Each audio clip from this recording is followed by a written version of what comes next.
que sur Technip Energies, c'est également le scénario que vous privilégiez, tout comme bon nombre d'analystes financiers, dont certains ont fixé des objectifs à 26,20 €. Techniquement, ce sont des objectifs. Si l'unité de temps fondamentale, technique, est effectivement différente, mais ça on l'a bien compris maintenant, ce sont des objectifs qu'on peut avoir en tête selon vous? Alors, Technip, ici on a un graphique en données quotidiennes. Donc, ce qui veut dire que mon horizon est à beaucoup plus court terme, si vous voulez, que par exemple l'indice de référence il y a 2 minutes était en hebdomadaire, et on va voir que l'action suivante que je vais présenter derrière est elle-même en vision hebdomadaire, donc avec une vision un peu plus éloignée, pour autant que l'analyse technique puisse gérer le long ou le très long terme comme les fondamentalistes pensent pouvoir le faire. Alors, revenons à Technip à court terme. Alors là, j'ai un graphique qui démarre au début de l'année, qui a un peu plus de 8 mois maintenant. On voit clairement une magnifique tendance haussière. On est passé des cours qui étaient aux alentours de 15 € au début de l'année. Eh bien, on est maintenant au-delà de 22,30 €. Donc, une très belle tendance haussière, une première consolidation qui a eu lieu au mois de mai. On est reparti de manière extrêmement dynamique vers une deuxième consolidation qui a eu lieu au début du mois d'août, et on est reparti dans la tendance de base, la tendance primaire haussière. On est en train on a même hier, je ne l'ai pas indiqué, je suis resté volontairement sur le précédent sommet historique qui était à 22,34 €, mais on a clôturé hier un peu au-dessus de 22,34 € en inscrivant ainsi un nouveau sommet historique. La moyenne mobile arithmétique 65 périodes a arrêté la dernière consolidation d'il y a un mois. Le RSI, moi je l'aime bien, il est à 69 et des poussières, il est quasiment autour de 70, il n'est pas encore en zone de surachat, donc ce qui veut dire qu'on a encore des possibilités techniques de continuer à monter. Les bandes de Bollinger ne disent pas autre chose. La bande de Bollinger haute est bien tournée vers le haut, et la clôture d'hier soir s'est faite au-dessus de cette bande de Bollinger haute.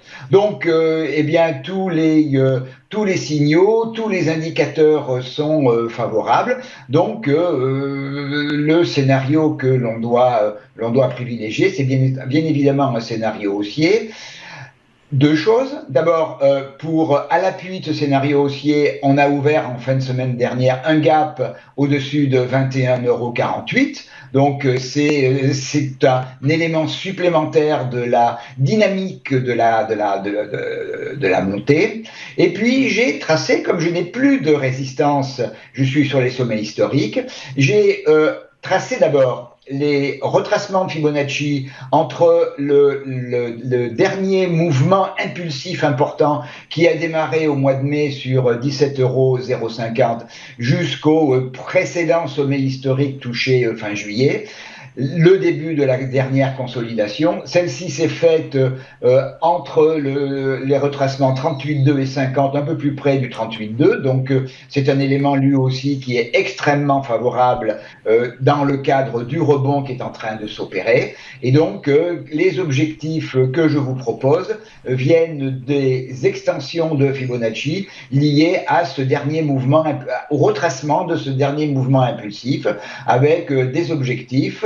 Après donc la confirmation du nouveau sommet historique et surtout du franchissement en clôture de 22,34 €, eh bien c'est 23,32 €, 24,22 € et je le vois mal, c'est 25,70 € je pense, qui est proche du niveau que vous avez indiqué.